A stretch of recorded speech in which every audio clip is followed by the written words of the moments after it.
नमस्कार दोस्तों, मैं आप सभी का अपने YouTube चैनल स्पाई ट्यूटोरियल में स्वागत करता हूं।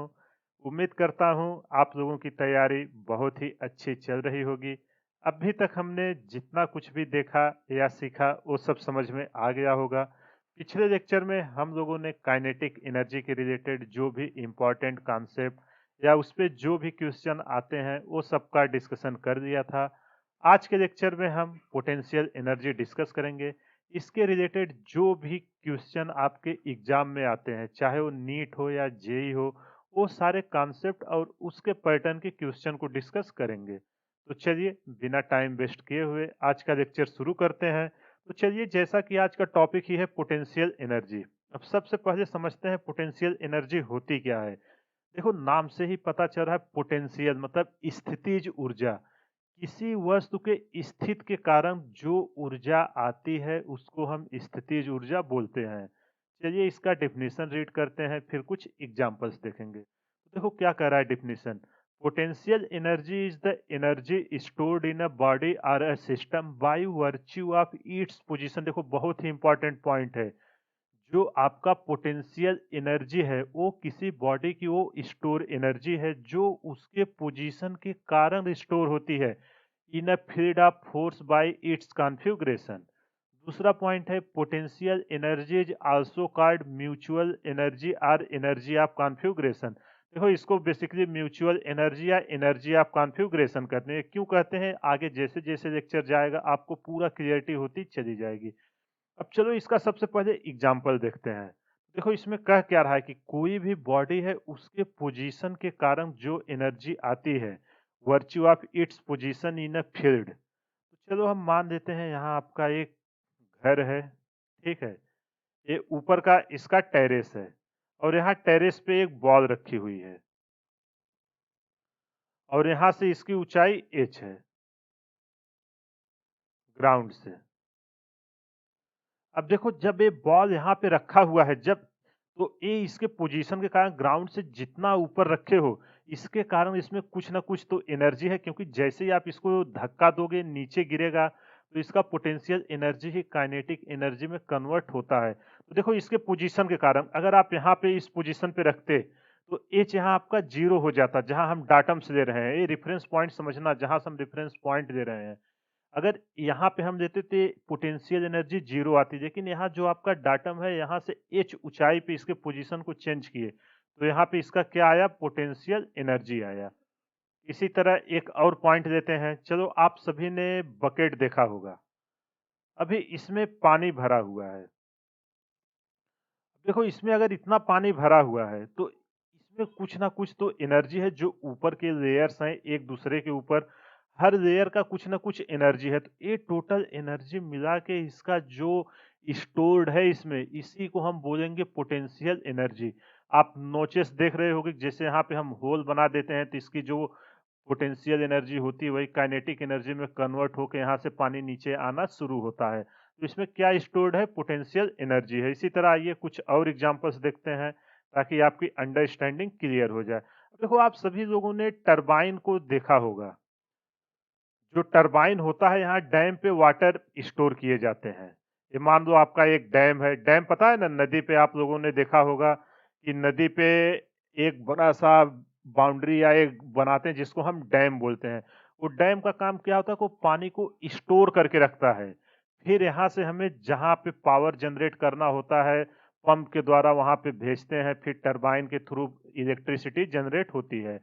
वो सब आपको पता होगा। तो ये डैम के कारण जो एनर्जी यहाँ वाटर की रुकी हुई है, ये वाटर है आपका, तो इसको कौन सी एनर्जी रुकी हुई है डैम पे, ये भी आपको, इसको हम बोलेंगे पोटेंशियल एनर्जी। आई होप आपको एक क्लियर हो गया होगा। एक चलो और कॉमन एग्जांपल दिखाते हैं। मान लो एक ये धनुष है, धनुष तो आप सभी ने देखा होगा। एक मिनट, अभी ये देखो एक धनुष है,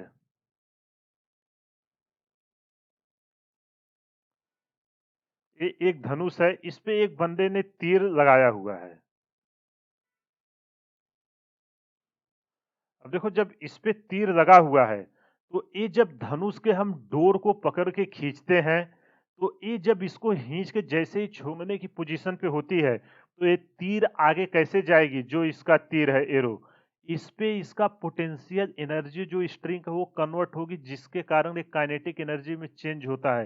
ये खींचा हुआ जो आपका बो है, इसमें कौन सी एनर्जी है? आपकी पोटेंशियल एनर्जी है, जो ये तीर धनुष है आपका। आई होप आपको ये सब एग्जांपल से पता चल गया होगा कि पोटेंशियल एनर्जी होती क्या है। देखो, इसके पोजीशन के कारण हुआ। जब आप इनिशियल में इसके पोजीशन में कोई चेंज नहीं था, जब आप इस पे तीर चढ़ा के खींचे तो इसका पोजीशन चेंज हुआ, जिसके कारण इस पे एनर्जी आई। तो उस पोजीशन के कारण जो एनर्जी आई उसको हम पोटेंशियल एनर्जी बोलते हैं। आई होप आपको ये समझ में आ गया होगा। अब देखो, पोटेंशियल एनर्जी में कितने टाइप की होती है, उसमें सबसे इंपॉर्टेंट है अपना ग्रेविटेशनल पोटेंशियल एनर्जी। तो पोटेंशियल एनर्जी का ओवरव्यू जो था वो क्लियर हो गया होगा आपको। अगर नहीं समझ में आया, वीडियो को पॉज करिए, एक बार आप देखिए, सारी चीजें समझ में आ जाएंगी। चलिए अब ग्रेविटेशनल पोटेंशियल एनर्जी समझते हैं, गुरुत्वीय स्थितिज ऊर्जा। तो जैसा कि नाम से ही क्लियर है आपको, जो ग्रेविटी फोर्स के कारण जो एनर्जी आएगी उसको हम ग्रेविटेशनल पोटेंशियल एनर्जी बोलेंगे। अब ये कैसे होगा उसको एग्जाम्पल के साथ एक एक करके यहाँ हम समझते हैं। देखो, ये पहले डिफिनीशन कह क्या रहा, energy process by the body by virtue of its position above the surface of the earth. देखो, जो सरफेस का अर्थ है उसके पोजीशन के ऊपर जो भी एनर्जी किसी बॉडी की आएगी उसको हम ग्रेविटेशनल पोटेंशियल एनर्जी बोलेंगे। तो इसको चलो एग्जांपल से आपको यहाँ पे मैं दिखाता हूँ। अभी मान देता हूँ ये एक बॉडी है आपकी, ठीक है। अभी ये अर्थ के सरफेस पे रखी हुई है। अभी ये अर्थ की सरफेस पे रखी हुई है, पोजीशन ए है यहाँ पे। ए ऊपर बिल्कुल नहीं गई है। जब ये अर्थ के सरफेस पे रखी गई है तो इस पे फोर्स क्या लगेगा? mg लगेगा नीचे की तरफ। अब देखो, अब हमने क्या किया कि इसको उठा के ऊपर दे गया अर्थ के सरफेस से। यहां लिख देता हूं, ये आपका अर्थ है, अर्थ पे रखा हुआ है। अब इस बॉडी को हमने यहां से उठाया और एच ऊंचाई पे ऊपर देके आया। एच ऊंचाई कहां से आई है? आपका अर्थ के सरफेस से आई है, इसको ध्यान रखना। ये आपका भी रेफरेंस फ्रेम हुआ, डाटम जहां से हम देख रहे हैं वो बहुत ही इंपॉर्टेंट है, रेफरेंस फ्रेम। अब ए से ले जाके हमने कहां पे रख दिया? बी पे। अब देखो, अर्थ के सरफेस के ऊपर चली गई तो जो इसके कारण एनर्जी आई उसी को हम बोलते हैं ग्रेविटेशनल पोटेंशियल एनर्जी। अब ये आएगी कैसे, आई कितनी, उसको हम देखते हैं। तो देखो, आपको पता होगा G इक्वल टू क्या होता है आपका। ये अभी आगे के चैप्टर में जब ग्रेविटेशनल फोर्स आएगा वहां स्टडी करेंगे। अभी बस जस्ट आप इसको ऐसे समझ लो, ये R E plus H square, ये ग्रेविटी का आपका फार्मूला होता है। अगर कोई बॉडी पृथ्वी, ये जहां आर ई आपका क्या है? आर ई है आपका अर्थ का रेडियस। जो आपकी पृथ्वी है उसकी त्रिज्या कितना है? वो है आपका आर ई। और जी है ग्रेविटेशनल कांस्टेंट, एम है मास, और ए है किस हाइट पे गया है। अब देखो, यहां मैं मान देता हूं कि इफ जो आपका एच है वो पृथ्वी की रेडियस की तुलना में बहुत ही कम है। पृथ्वी का रेडियस आपको पता है कि क्या होता है? 6400 किलोमीटर होता है। तो जो एच है वो बहुत ही कम है, 10 मीटर 20 मीटर इतना ही होगा। तो अगर एच की वैल्यू आपकी आर ई से बहुत कम है तो यहां हम क्या मान लेंगे? The value of the value of G is constant. देखो, जब एच में कोई चेंजेज नहीं हो रहा है तो क्या इस वैल्यू में कोई चेंज होगा? मैंने आपको ऑलरेडी सिखाया। देखो, जी भी कांस्टेंट है, कैपिटल जी, यहाँ इसको मैं सही से लिख देता हूं। कैपिटल जी भी कांस्टेंट है, एम भी कांस्टेंट है, पृथ्वी का रेडियस भी कांस्टेंट है। अगर एच में कोई चेंज नहीं हो रहा है तो जी में भी कोई चेंज नहीं होगा। जब कोई चेंज नहीं होगा तो यहाँ पे एफ इक्वल टू क्या आएगा आपका? एफ इक्वल टू आपका आएगा वेट ऑफ बॉडी। जो ये बॉडी का वेट है, इसके कारण, ग्रेविटी के कारण, इसका वेट कितना आएगा? mg। mg इसका वेट आया, हुआ कि नहीं? अब आप बताओ कि जो मैंने पिछले लेक्चर में आपको बताया था कि वर्क डन जो होता है वही आपका क्या होता है? ग्रेविटी जो वर्क होता है वो आपका फोर्स इनटू डिस्प्लेसमेंट होता है कि नहीं? यहाँ पे फोर्स क्या आया है? mg। और ए से बी पे कितना दूर पार्टिकल ट्रेवल किया है? h दूरी पे। तो चलिए हम वर्क डन लिखते हैं। वर्क डन इक्वल टू क्या होता था? Work done equal to F into S. अब एस आपका क्या था? अगर आपने प्रीवियस लेक्चर देखा होगा, एस था आपका डिस्प्लेसमेंट फाइनल से इनिशियल के बीच, और एफ था फोर्स। तो एफ की वैल्यू कितनी आई है? mg। और एस की वैल्यू है एच। जो ग्रेविटेशनल पोटेंशियल एनर्जी निकल के आई और आपकी जो पोटेंशियल एनर्जी होती है ये वर्क डन के बराबर होती है। तो यहाँ पे जो आपकी पोटेंशियल एनर्जी निकल के आई है, कितनी निकल के आई है, mgh। आई होप आपको ये चीजें समझ में आ गई होंगी। देखो कॉन्सेप्ट समझना इंपॉर्टेंट है, रट्टा तो सब कोई मार देता है कि हुआ क्या। तो यहाँ मैं लिख देता हूँ this work done against gravity is stored as the gravitational potential energy U of the body. जो आपका ये W है यही U आएगा, तो U इक्वल टू mgh। अब देखो पृथ्वी के सरफेस पे, पृथ्वी के सरफेस पे ए पे एच कितना होगा, एट अर्थ सरफेस। पृथ्वी के सरफेस पे एच, देखो एच तो वहां से कुछ ऊपर नहीं गया है, आप यहाँ पे ध्यान से देखो एच ए पे कितना है, जीरो ही है। तो यहाँ पे एच आपका कितना है, जीरो। तो यू इक्वल टू आपकी क्या आ जाएगी, जीरो। देखो ये कई बार ऑब्जेक्टिव में आपका नीट या जेई में आया हुआ है कि पृथ्वी के सरफेस पर ग्रेविटेशनल पोटेंशियल एनर्जी क्या होती है, तो आपका जीरो होती है। यहाँ मैं लिख देता हूँ ग्रेविटेशनल, इसको आप अच्छे से लिख लेना, ये बहुत ही इंपॉर्टेंट पॉइंट है अगर आप लोग खुद का नोट्स बना रहे हो। Gravitational potential energy at the, देखो ये ध्यान से पढ़ो आप लोग, इलेक्ट्रोस्टैटिक ये सब आप जब स्टडी करने जाओगे ना सारा इसी से रिलेटेड रहेगा। अगर ये बेस आपका क्लियर रहा तो वहां पे आपको कोई भी प्रॉब्लम नहीं आएगी। At the earth surface equal to zero, ये बहुत ही इंपॉर्टेंट पॉइंट है, इसको आप सभी लोग याद करके रखना। तो जो ग्रेविटेशनल पोटेंशियल एनर्जी के बारे में जितनी चीजें थी वो डिस्कस हो गई है।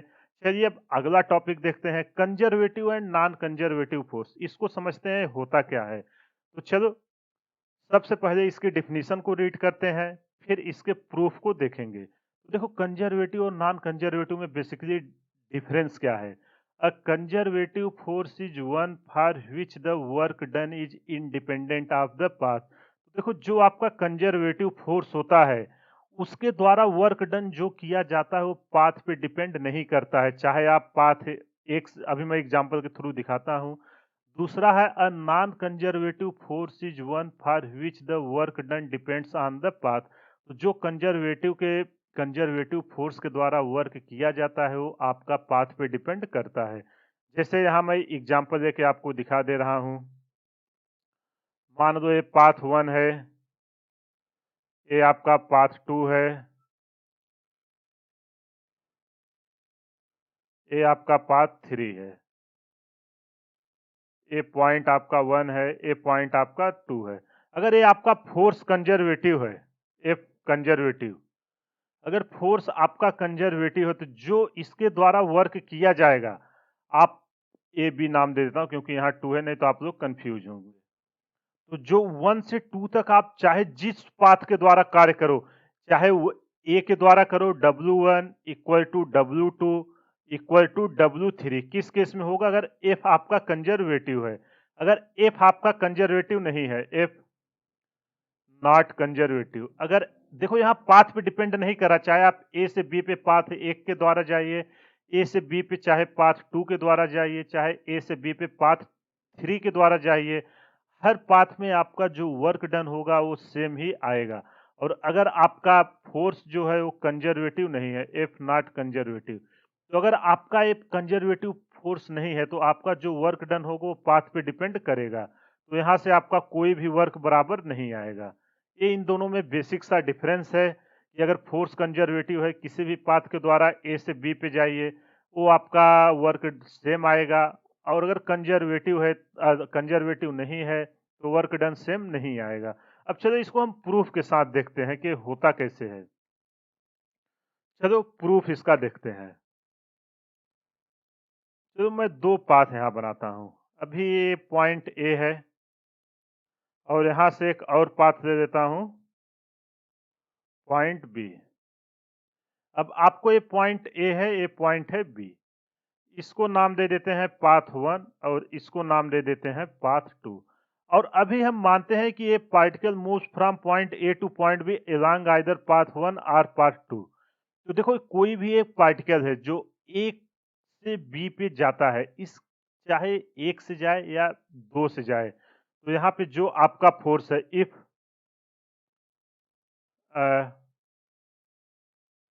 कंजर्वेटिव, देखो सबसे पहले हम कंजर्वेटिव ले रहे हैं, इसके बाद नॉन कंजर्वेटिव को बाद में डिस्कस करेंगे। If a conservative force F acts on the particles, यहाँ पे एक पार्टिकल है एम मास का, जिसको यहाँ से यहाँ पे हम लाए हैं, एक्ट्स ऑन द पार्टिकल। तो अगर ये इस पे काम कर रहा है तो आप चाहे पाथ ए के द्वारा जाइए, चाहे पाथ 2 के द्वारा जाइए, वर्क डन तो दोनों में सेम ही आएगा। तो इसको मैं क्या लिख सकता हूँ, वर्क डन ए से बी पे ले जाने पे किसके कारण, एलोंग पाथ 1। देखो यार, जब कंजर्वेटिव फोर्स है, चाहे आप पाथ 1 से जाओ, चाहे आप पाथ 2 से जाओ, work done along A to B. अब किसके एलोंग जा रहे हैं हम, एलोंग पाथ 2। तो ये दोनों एक दूसरे के बराबर ही होंगे, तो इसको मैं मान लेता हूं इक्वेशन नंबर 1। अब चलो इसी को एक मैं और केस यहां लेता हूं। ये है आपका ए, इधर है आपका बी। अब मैं क्या करता हूं कि यहां से पार्टिकल जो है आपका इधर से गया और यहां से वापस चला आया, राउंड ट्रिप किया। ए पार्टिकल आपका ए से बी पे गया पाथ ए के द्वारा, फिर बी से ए पे चला आया है पाथ 2 के कारण। ये समझ में आया कि नहीं? मैं देखो फिर शो कर रहा हूं, particles moves in a round trip. Round trip मतलब क्या होता है, जहां से चला वहीं पे वापस आ गया। Point A to point B along path 1 and back from point B to point A along path 2। ये पार्टिकल आपका पाथ 1 के द्वारा A से B पे गया, फिर पाथ 2 के कारण B से A पे आ गया। अगर आपका फोर्स कंजर्वेटिव है तो देखो यहाँ केवल डायरेक्शन चेंज है, तो यहाँ पे मैं कलर चेंज करके लिख रहा हूँ, कंफ्यूज मत होना, यहाँ इतना मार्कअप कर देता हूँ। तो इसके लिए मैं लिख रहा हूँ, ये आपका फिगर 1 है और ये फिगर 2 है। तो फिगर 2 के लिए आप देखो, जो वर्क डन आपका है, वर्क डन ए से बी, देखो यार जितना ए से बी के कारण गया है उतना ही तो वापस आया है एलोंग पाथ 1, इक्वल टू, अब देखो बी से वापस आ रहा है, केवल डायरेक्शन चेंज है राउंड ट्रिप में, उतना ही काम करेगा जितना गया है। डब्ल्यू किसके कारण आया है, बी से अब ए पे आया है, बी टू ए। इसको एक मिनट में इरेज कर देता हूं। वर्क डन बी टू ए किसके कारण हुआ है, ये आपका पाथ 2 के कारण, एलोंग पाथ 2। इसको मैं मान लेता हूं इक्वेशन नंबर 2।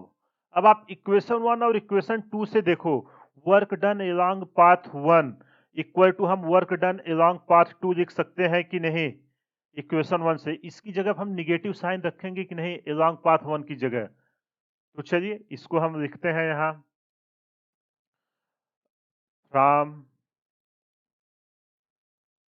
इक्वेशन, देखो जो दोनों इक्वेशन आई है, इक्वेशन 1 एंड 2, तो यहां से आप देखो work done A to B along path 1 equal to, हम यहां से ए बी की वैल्यू कितनी आई है, ए की बी की पाथ 2 के एलोंग माइनस बी ए है, इसको मैं डाल सकता हूं कि नहीं यहाँ? उसी को मैं यहाँ पुट करता हूं। तो चलिए W A B, work done A से बी किसके कारण गया है, एलोंग पाथ 1, और उसकी वैल्यू पुट करते हैं, कितने में है, निगेटिव में, माइनस डब्ल्यू बी टू ए, किसके कारण, अलोंग पाथ 2।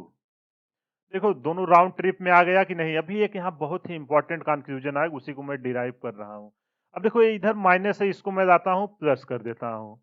आपको पता है माइनस इधर आएगा तो प्लस हो जाएगा, अलोंग पाथ 1। ये माइनस इधर आएगा तो क्या होगा, plus, work done B to A along path 2। देखो एकदम ध्यान से समझिए, मैं कुछ नहीं किया हूं, बस जो आपने प्रैक्टिकली देखा उसी को मैं यहाँ पे पुट किया हूं। अब देखो जब ये इधर आ गया तो इसके इक्वल टू क्या आएगा, 0। तो देखो यहां से मैं क्या कह सकता हूं जो यहां से यहां तक गया फिर यहां से यहां वापस आया, ये एक क्लोज्ड लूप बनाया, और इस क्लोज्ड लूप के कारण जो वर्क किया गया उसका सम कितना आ रहा है, 0 आ रहा है। तो यहां से मैं ये लिख सकता हूं कि नहीं, बहुत ही इंपॉर्टेंट पॉइंट है, work done in closed path किस केस में है, कंजर्वेटिव केस में, इसको भूलना मत।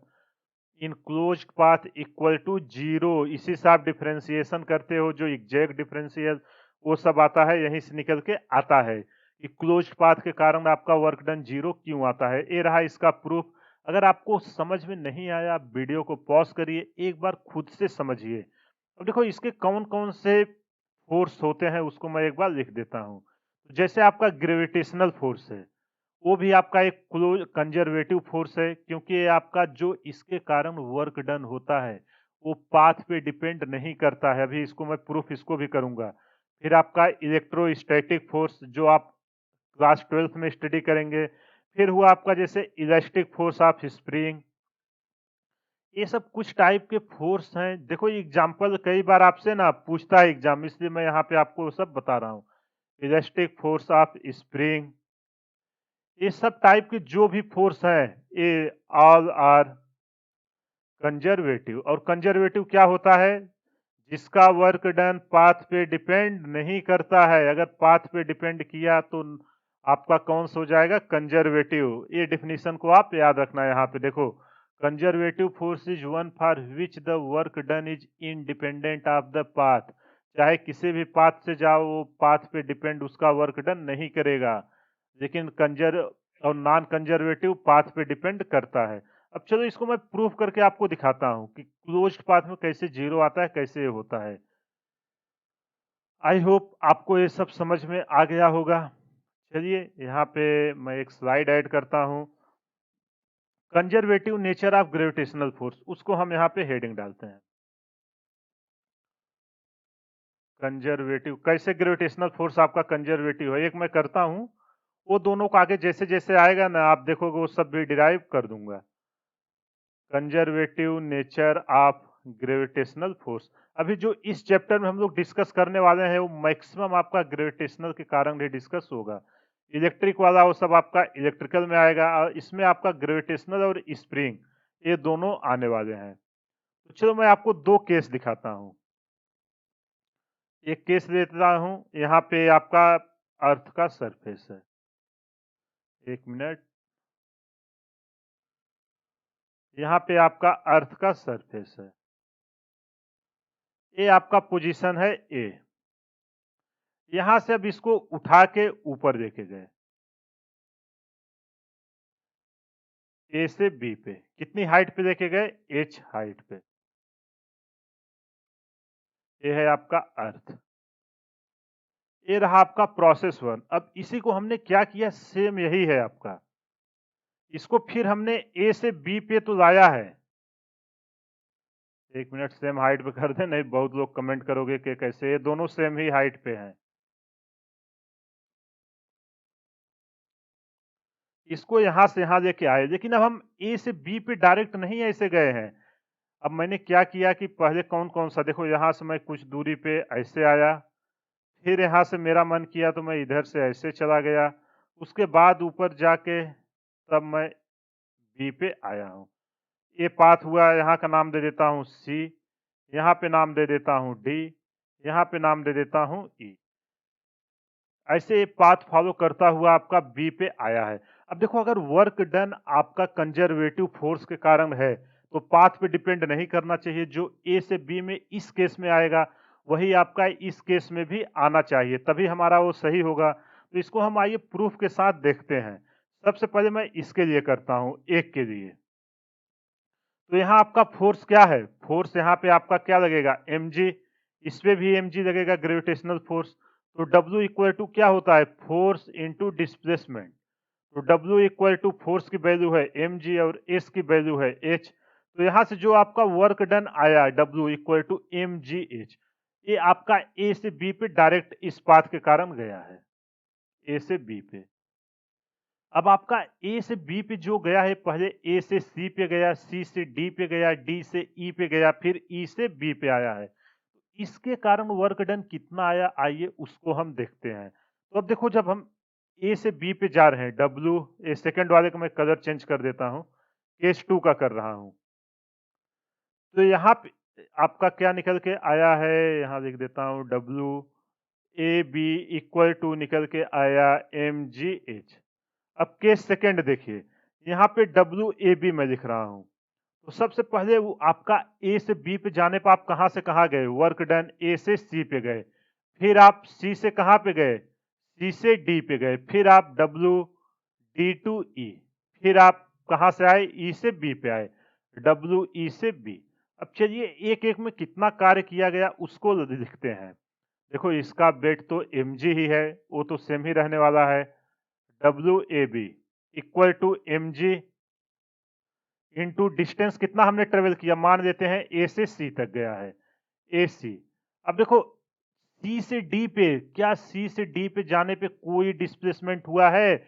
वर्टिकल डिस्प्लेसमेंट फोर्स के अलॉन्ग में फोर्स आपका नीचे लग रहा है और ये 90 डिग्री पे डिस्प्लेसमेंट हो रहा है। तो मैंने वर्क पावर एनर्जी के बेसिक लेक्चर में ही बताया था। तो ये यहाँ पे आपका क्या निकल के आ जाएगा, एम जी इंटू जीरो। क्यों? क्योंकि दोनों एक दूसरे के फोर्स और डिस्प्लेसमेंट 90 डिग्री पे है। आपका जो फोर्स है उसी डायरेक्शन में डिस्प्लेसमेंट होना चाहिए, प्लस डब्ल्यू डी टू ई। अब डब्ल्यू डी टू ई कितना हुआ, एम जी। देखो ये भी वर्टिकल है, डिस्प्लेसमेंट भी वर्टिकल है, तो डिस्टेंस निकल के आई डी ई।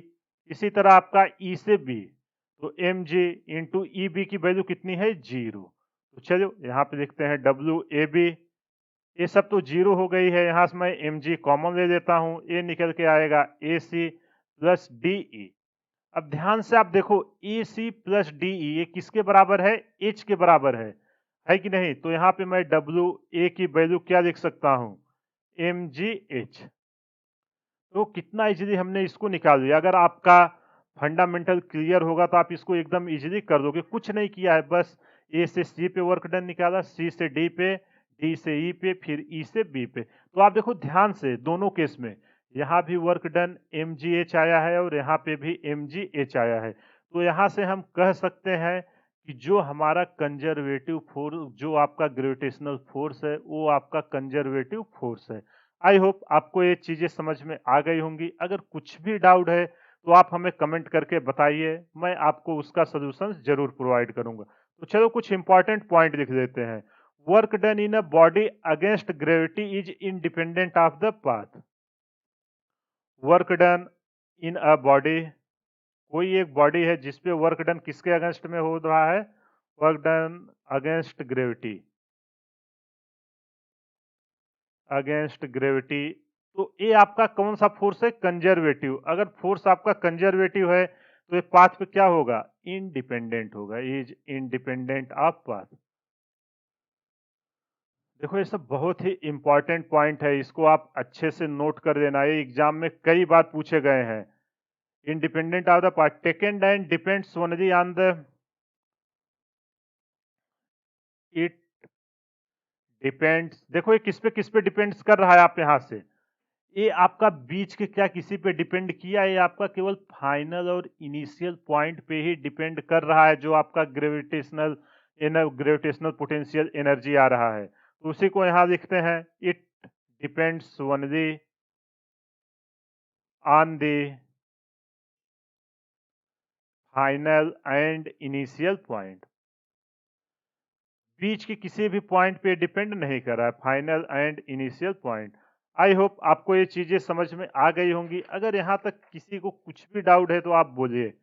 अगला पॉइंट है आपका, जो आपका पोटेंशियल एनर्जी है। देखो रेफरेंस फ्रेम पे डिपेंड कर रहा है कि नहीं, बिल्कुल डिपेंड कर रहा है। यहाँ मैंने अर्थ के सरफेस पे आपका जीरो आ रहा है, मानो यहाँ से सरफेस में यहाँ नीचे आ गए तो माइनस एम जी एच हो जाएगा कि नहीं, जो हमने राउंड फिगर पे लिया था। तो जो आपका पोटेंशियल एनर्जी है, यहाँ पे लिख देता हूँ, potential energy at a point. देखो किसी एक पॉइंट पे है, डिपेंड्स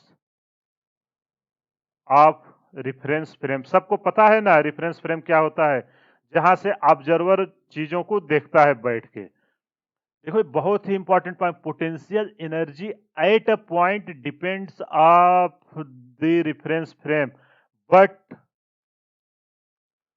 पोटेंशियल एनर्जी डिफरेंस, यहाँ पे मैं नीचे से लिखता हूं ताकि आपको कोई कंफ्यूजन ना हो। पोटेंशियल एनर्जी डिफरेंस, देखो वहां एक पॉइंट पे था, यहां मैं डिफरेंस लिख रहा हूं। Potential energy difference does not depend on reference frame.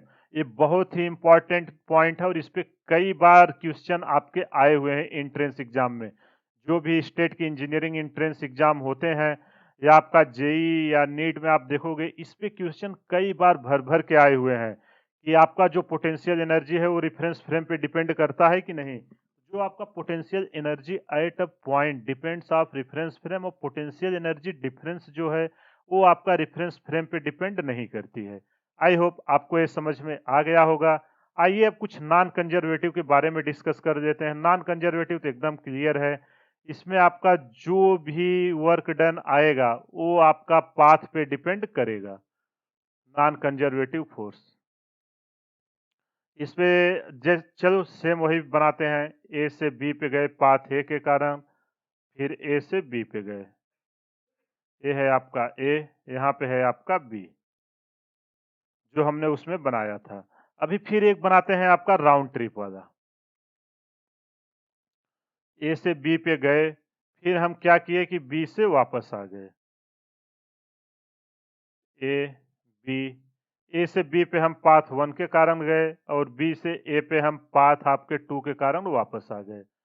अब इस पे मैंने अभी पिछले एकदम डिटेल में डिस्कस किया है। तो देखो, अगर ये नॉन कंजर्वेटिव फोर्स है तो क्या जो इनका वर्क डन है वो पाथ पे डिपेंड करेगा कि नहीं? बिल्कुल करेगा। तो क्या ये वर्क डन बराबर होंगे? बिल्कुल नहीं होंगे। Work done A to B along path 1 does not equal to work done A B along path 2। तो जो इसके कारण आपका पाथ है उन दोनों में वर्क बराबर नहीं होगा। आई होप आपको ये चीजें समझ में आ गई होंगी। और जो इसका क्लोज आता था, close sum W A B path 1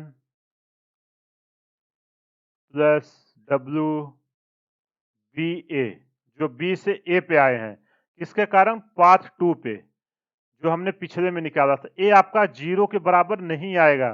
तो नॉन कंजर्वेटिव फोर्स में जो वर्क का सम होता है अलग अलग पाथ के द्वारा, वो 0 नहीं होगा, और कंजर्वेटिव फोर्स में ये 0 होगा। आई होप आपको ये चीजें समझ में आ गई होंगी। अगर कुछ भी प्रॉब्लम है, आप वीडियो को पॉज करो, एक बार खुद से ट्राई करो, देखो सारी चीजें आपको समझ में आ जाएंगी। देखो, ये सब कॉन्सेप्ट है, अभी क्वेश्चन आप सॉल्व करोगे ना, अगर कॉन्सेप्ट आपका क्लियर रहेगा तुरंत क्वेश्चन सॉल्व होंगे। इसलिए पेशेंस के साथ सारे कॉन्सेप्ट को सीखिए। चलो, अब अगला एक बहुत ही important topic, potential energy in relation to conservative force. तो आपका पोटेंशियल एनर्जी कंजर्वेटिव फोर्स के साथ कैसे रिलेशन में है उसको हम डिराइव करते हैं। तो चलो, सबसे पहले मान लेते हैं ए के बॉडी है, इस पे एक फोर्स लग रहा है एफ एक्स। अभी ये बॉडी मान लेते हैं आपका इनिशियल पोजीशन था एक्स आई। कुछ टाइम बाद ये बॉडी आपका आ जाता है फाइनल पोजीशन में, यहाँ पे इस पे फोर्स जब हम लगाए। अब जब ये पॉइंट ए से पॉइंट बी पे आया है, तो इसके यहां से यहां आने पे कुछ ना कुछ तो कार्य किया होगा। अब जो आपका पोटेंशियल एनर्जी एक कंजर्वेटिव फोर्स है एफ एक्स, वो आपका पाथ पे तो डिपेंड नहीं करेगा अगर कंजर्वेटिव फोर्स है। तो इसी को हम डिराइव करते हैं कि वर्क के साथ कैसे रिलेशन में है। आपको ये पता होगा ना, डेल्टा यू इक्वल टू क्या होता है? Delta U equal to minus W. Minus क्यों लगाया? क्योंकि उसके अगेंस्ट में हो रहा है ग्रेविटी, इसलिए लगाया है। चलो, यहां मैं लिख देता हूं, जो आपका एफ एक्स है, एफ एक्स डज, जो आपका ये फोर्स है एफ एक्स, वो इस बॉडी पे जब लगा तो कितना काम करेगा? मान लेते हैं डब्ल्यू काम किया ऑन अ पार्टिकल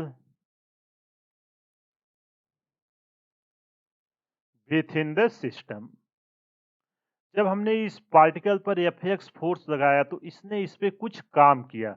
यार, जब फोर्स लगाओगे तो इसी डायरेक्शन में इसका विस्थापन होगा कि नहीं? और जैसे विस्थापन हुआ फोर्स के कारण तो वर्क आएगा ही। और delta U equal to W होता है। और मैंने आपको वेरिएबल फोर्स का, जब फोर्स आपको पढ़ा रहा था, कांस्टेंट फोर्स और वेरिएबल फोर्स के कारण जो वर्क डन आते थे, तो यहाँ पे आपका फोर्स वेरिएबल है, तो work done W equal to क्या करते थे हम? इंटीग्रेशन करते थे इसका एफ एक्स, और मान लेते हैं कितना डिस्प्लेसमेंट हुआ? एकदम छोटा सा डी एक्स हुआ। अब हम तो एकदम छोटा सा यहाँ माने हैं डी एक्स हुआ ना, यहाँ से यहाँ तक जो है, लेकिन हमारा फाइनल क्या है? हमें अगर हम इसका पूरा सम करेंगे एक्स इनिशियल से एक्स फाइनल तक, तो ये आपका निकल के आएगा एफ एक्स डी एक्स। जब इसका इंटीग्रेशन करेंगे टोटल वर्क डन निकल के आएगा कि नहीं? अब delta U equal to minus W होता है, तो चलो इसको मैं रिप्लेस करता हूँ। एनर्जी बताया था ना आपको, कार्य करने की क्षमता को ही ऊर्जा कहते हैं। तो यहाँ पोटेंशियल एनर्जी ही आपका जो वर्क डन है कन्वर्ट हो रही है। तो यहाँ पे मैं delta U equal to minus लिख सकता हूँ कि नहीं, एफ एक्स, कुछ नहीं, उसी इंटीग्रेशन को बस अरेंज कर रहा हूँ, X I to X F. I hope यहाँ तक किसी को कोई प्रॉब्लम नहीं होगा। अब देखो अपने को रिलेशन चाहिए। अब मैं क्या करता हूँ कि इसका मैं डिफरेंशिएशन करता हूँ। डिफरेंशिएशन इसके रिस्पेक्ट में डिफरेंशिएशन करता हूँ। डिफरेंशिएशन द,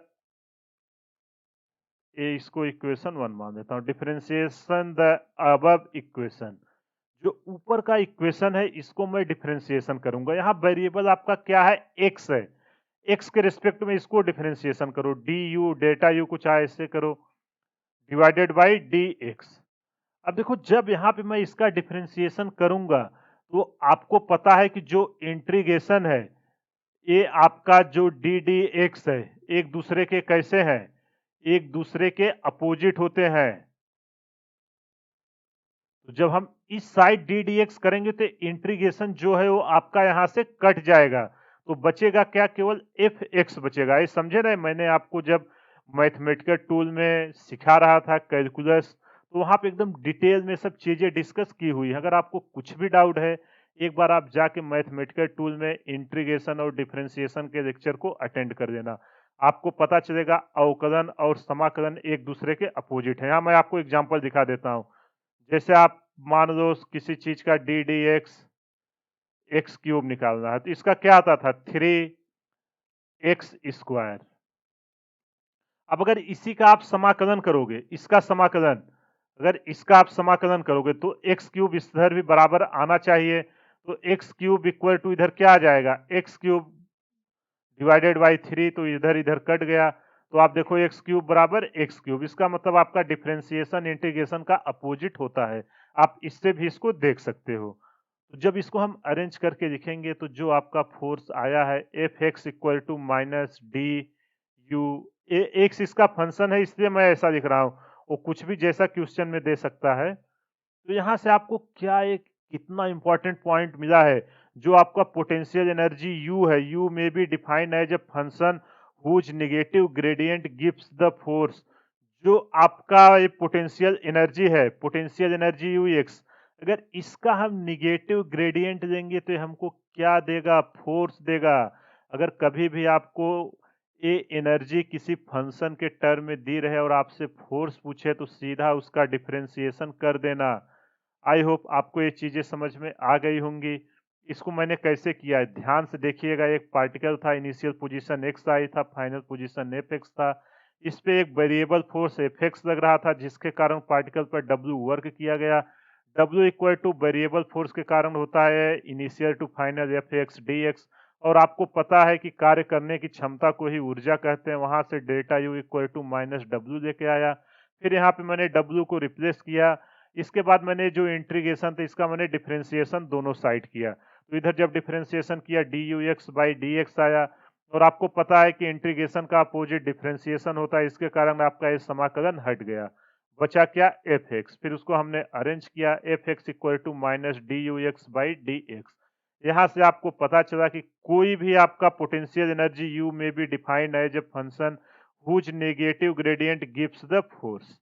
आई होप आपको ये सारी चीजें समझ में आ गई होंगी। चलो एक एग्जांपल्स आपको दिखाते हैं। जो आपका ग्रेविटेशनल फोर्स था, gravitational force as a conservative force, U equal to क्या होता था आपका, एम जी एच। अब इसका हमें फोर्स चाहिए, उसको हम कैसे प्रूफ करेंगे, तो चलो इसको हम सॉल्व करते हैं। यहां से मैं क्या कर सकता हूं, यू किसका फंक्शन था, एम जी तो कांस्टेंट था, एम जी एच ये सभी को पता है। अब इसका हम निगेटिव ग्रेडियंट लेते हैं, निगेटिव ग्रेडियंट लेंगे तो हमको क्या मिलेगा, फोर्स मिलेगा। तो उसको निकालते हैं माइनस डी यू एच, इसके रिस्पेक्ट में हम डिफरेंशिएशन कर रहे हैं डी एच के। और यहाँ पे एम जी आपका कांस्टेंट है, बाहर निकल के आ जाएगा D H by H, D H by D H आप करोगे D D D H by H. तो यहाँ पे आपका निकल के आएगा minus D U H divided by D H. और इसका डी एच का एच के रिस्पेक्ट में क्या होगा, आपका 1 होगा, एम जी इंटू 1। देखो ये स्टेज कैंसिल करके वो मत समझ जाना, ऐसा नहीं है। फिर यहाँ से mg आपका किसके बराबर है? mg बराबर आपका किसके है? f के। तो यहाँ से हम क्या लिख सकते हैं? f equal to minus DUH divided by DH। देखो आपका जो निगेटिव ग्रेडियंट था उसने फोर्स दिया कि नहीं? mg। तो कोई भी क्वेश्चन दिया हो आपसे पूछे कि उसमें क्या रिलेशन है, तो ये आपको याद होना चाहिए कि जो आपकी पोटेंशियल एनर्जी है उसका निगेटिव ग्रेडियंट आपको फोर्स देता है। ये कई बार एग्जाम में पूछे गए हैं। अब इसके कुछ प्रॉपर्टीज हैं, आइए उसको लिख लेते हैं। प्रॉपर्टीज आप याद रखिएगा, इस पे कई बार डायरेक्ट क्वेश्चन आते हैं। जो हमने सीखा उसी को मैं यहाँ पॉइंट करके लिख रहा हूँ। पहला पॉइंट क्या आया? एफ एक्स, अगर हमको फोर्स निकालना है, पोटेंशियल एनर्जी दी है, तो उसका हमें क्या कर देना है? डिफरेंशिएशन कर देना है। ये रहा आपका पहला पॉइंट। दूसरा पॉइंट आपका है वेरिएबल फोर्स के कारण वर्क डन क्या आता था? W इक्वल टू एक्स आई से एक्स एफ तक, इनिशियल से फाइनल तक जा रहा है। एफ एक्स, ये सारी चीजें कंजर्वेटिव के केस में हो रही हैं। और W इक्वल टू क्या था? माइनस डेल्टा यू, तो इसको हम you I minus U F, या इसी को हम अगर काइनेटिक एनर्जी का टर्म रहेगा, अगर पोटेंशियल एनर्जी प्रेजेंट नहीं रहती है तो के फाइनल माइनस के इनिशियल, ये लिख सकते हैं। तीसरा पॉइंट आपका जो हमने अभी तक डिस्कस किया आज का पोटेंशियल एनर्जी का, वो सारे का मैं समरी लिख रहा हूं। तीसरा पॉइंट जो आपका वर्क डन, अगर कोई एक क्लोज्ड पाथ है तो क्लोज्ड पाथ में आपका वर्क डन क्या आ रहा था? Work done in closed path. और इसको हम ऐसे दिखाते हैं, इंटीग्रेशन को एक ऐसा साइन बना के, इसको क्लोज्ड पाथ बोलते हैं। एफ एक्स डी एक्स, जो इसका साइक्लिक, इसको साइक्लिक इंटीग्रेशन बोलते हैं, जो ए सिंबल देते हैं। तो इसका साइक्लिक इंटीग्रेशन आपका जीरो होगा, मतलब एक क्लोज्ड पाथ को डिफाइन कर रहा है। आई होप आपको सारे बातें ये सब समझ में आ गई होंगी। अगर यहाँ तक कुछ भी डाउट है, आप वीडियो को पॉज करिए, एक बार खुद से समझिए, देखिए सारा डाउट आपका क्लियर हो जाएगा। तो चलिए आगे अब इस पे हम कुछ क्वेश्चंस करते हैं जो अभी तक हमने सीखा। पोटेंशियल एनर्जी के रिलेटेड जितने भी कॉन्सेप्ट थे वो सब हमने सीख लिया है। अब आइए इस पे कुछ क्वेश्चंस करते हैं कि क्वेश्चन एग्जाम में आते कैसे हैं। तो चलो इस क्वेश्चन को रीड करते हैं। क्वेश्चन में दिया क्या है? A mass of 2 kg is taken from the ground to the height of 10 metre. एक ये मास था, कितने का था? 2 kg का। ये कहाँ पे रखा हुआ था? अर्थ पे। देखो आप MGS तुरंत लगा दो, लेकिन मेरा मोटो है कि आपको क्वेश्चन को समझाना कॉन्सेप्ट। ये 2 kg का था, इसको आपने ग्राउंड से कितने ऊपर पे ले गए? 10 मीटर की हाइट पे। यहाँ से हमने 10 मीटर की हाइट पे इसको ग्राउंड से ऊपर ले गया। अब हमसे पूछ रहा है कि यहाँ से यहाँ पे ले जाने पे इसकी पोटेंशियल एनर्जी कितनी आई? Potential energy of the object. तो U इक्वल टू क्या आपने पढ़ा है? Force into displacement. देखो आराम से क्वेश्चन करिएगा कॉन्सेप्ट से। तो यहाँ पे फोर्स क्या आएगा? 2 इंटू जी। ये आपका क्या होगा? फोर्स। और आपको पता है W इक्वल टू यू होगा, जो आपका डेल्टा यू आता है। ये यहाँ पे नीचे इसलिए मैं ऐसा ही लिख रहा हूँ। और W equal to U equal to क्या हो जाएगा आपका? Force into displacement H। तो U इक्वल टू M की वैल्यू कितनी है? 2। G की वैल्यू मैं 10 ले लेता हूँ और H की वैल्यू दी है 10। तो यहाँ से जब आप पोटेंशियल एनर्जी निकालोगे 10 दूना 20 दहा में 200 जूल, ये आपका निकल के आएगा 200 जूल। देखो जो हमने कॉन्सेप्ट सीखा था उस पे क्वेश्चन कैसे आते हैं वो सब आपको यहाँ पे एक्सप्लेन कर रहा हूँ। एकदम बेसिक से जाइएगा, आपका क्वेश्चन कभी भी गलत नहीं होगा। आई होप आपको ये क्वेश्चन समझ में आ गया होगा। चलो एक और क्वेश्चन करते हैं, थोड़ा इंटरेस्टिंग है। आप इसको करोगे तो आपका कॉन्फिडेंस और अच्छे से बूस्ट होगा। देखो इस टाइप के क्वेश्चन एग्जाम में कई बार पूछे गए हैं। क्वेश्चन को ध्यान पूर्वक पहले रीड करिए कि क्वेश्चन को कह क्या रहा है। A mass of 5 kg is taken from the ground for 5 meter uphill on the wedge। Wedge आपको पता है ना, न्यूटन लॉ ऑफ मोशन और फ्रिक्शन में मैंने कितने वेज आपको कराए, जो इंक्लाइंड सरफेस होता है इसी को बोलते हैं वेज। देखो जब भी क्वेश्चन दिया रहे ना, आप पहले उसको डायग्राम को ड्रॉ करना, चीजें आपको एकदम क्लियर हो जाएंगी। यहाँ पे बोल रहा है कि एक 5 kg का ब्लॉक है, ये है आपका 5 kg का। तो कितना इजीली, अगर आपका कॉन्सेप्ट क्लियर रहेगा, क्वेश्चन कितना इजीली हो रहा है। तो जो ये बेज है कितना एंगल बना रहा है? 30 डिग्री का यहाँ से एंगल बना रहा है विथ द ग्राउंड। ये आपका ग्राउंड है और यहाँ पे आपका हील है जहां पे ले जा रहा है। आपसे पूछ रहा है find the potential energy of the block. जब ब्लॉक को यहाँ पे लेके आए, यहाँ से यहाँ कितनी दूरी है आपकी, यहाँ से यहाँ जो इसकी दूरी है ये है आपकी 5 मीटर। अब आपसे पूछ रहा है कि इसकी पोटेंशियल एनर्जी कितनी आएगी। अब देखो आप ध्यान से, यहां से चलना शुरू हुआ है, इस डायरेक्शन में नहीं लेना है, आपको वर्टिकल हाइट लेनी है। फोर्स किस डायरेक्शन में आ रहा है, वर्टिकल में नीचे आ रहा है। अगर ये आपको क्लियर है तो चलो इसको मैं पहले वर्टिकल ये हाइट निकालता हूं, ये कितनी है। तो इसको आप कैसे निकालोगे, यहां से ग्रेविटी के अगेंस्ट में यही हाइट आएगी ना। इस क्वेश्चन में यही ट्विस्ट है, कितने लोग mgh तुरंत लगाएंगे और तुरंत उनका ऑप्शन गलत हो जाएगा। तो यहाँ h इज, यहाँ मैं लिख देता हूँ h is the vertical height. क्यों मैंने दिया पता है ना, फोर्स जो mg लग रहा है वो हमेशा नीचे की तरफ लग रहा है, डाउनवर्ड। तो उसी डायरेक्शन में आपका मोशन होना चाहिए, इसलिए आपको वर्टिकल हाइट देना पड़ेगा। आप यहाँ से साइन 30 की वैल्यू लगाइए, h पता है 5 पता है, तो यहाँ इस ट्रायंगल में अगर हम साइन लगाएंगे तो साइन 30 इक्वल टू क्या होता है, परपेंडिकुलर अपॉन हाइपोटेन्यूज। परपेंडिकुलर है h, हाइपोटेन्यूज है 5, यहाँ से h इक्वल टू 5 साइन 30। और साइन 30 की आप सबको वैल्यू पता है कितनी होती है, 1/2। 5 इंटू 1/2, जब इसको हम सॉल्व करेंगे निकल के आएगा 2.5 मीटर। तो देखो यहाँ 5 दिया था, अगर आप ऐसे करोगे तुरंत ऑप्शन गलत होगा। और एग्जाम में इस टाइप के क्वेश्चन भर भर के आते हैं, उनको पता है मैक्सिमम लोग ऐसा देखेगा तुरंत ऑप्शन टिक करेगा। अब इतना इजी तो क्वेश्चन देगा नहीं, आप सबको पता है एग्जाम में, इसलिए ऐसा वो ट्विस्ट डालता है। अब जैसे ही हमको H पता चला, M पता है, G पता है, तो पोटेंशियल एनर्जी हम नहीं निकाल सकते। U equal to mgh। M की वैल्यू कितनी है 5, G की वैल्यू हम 10 ले लेते हैं, और H की वैल्यू निकल के आई है 2.5। जब इसका हम मल्टीप्लाई करेंगे तो U की वैल्यू निकल के आएगी 125 जूल। तो कितना इजीली हमने इस क्वेश्चन को कर लिया। बस आप इसको ध्यान देना ही नहीं कि इस डायरेक्शन में जा रहा है, हमने इसको लिया। इस डायरेक्शन में आप करोगे तो देखो दो मेथड से आप कर सकते हो। मैंने वर्टिकल, अगर आपको इस डायरेक्शन में 5 लेके जाना है ना, तो फोर्स को भी इस डायरेक्शन में रिजॉल्व करना। तो इधर आपका 5 cos 30 आएगा, इधर 5 sin 30 आएगा, तो आंसर सेम ही आएगा। उस मेथड से आप ट्राई करोगे तो फोर्स की वैल्यू हो जाएगी 5 sin 30, 2.5, वापस से वही करोगे सेम निकल के आएगा, आंसर सेम। अगर आपको मैच कराना है तो आप वैसे भी करा सकते हो। बस आपको वो कॉन्सेप्ट याद रखना है कि जो आपका फोर्स और मोशन होंगे वो सेम डायरेक्शन में होने चाहिए। अगर 90 डिग्री पे होंगे तो आपका वर्क डन 0 आ जाएगा, और वर्क डन ही आपकी पोटेंशियल एनर्जी है। आई होप आपको ये कॉन्सेप्ट समझ में आ गया होगा। अगर कुछ भी डाउट है तो आप हमें कमेंट करिए, मैं आपको उसका सॉल्यूशंस जरूर प्रोवाइड करूंगा।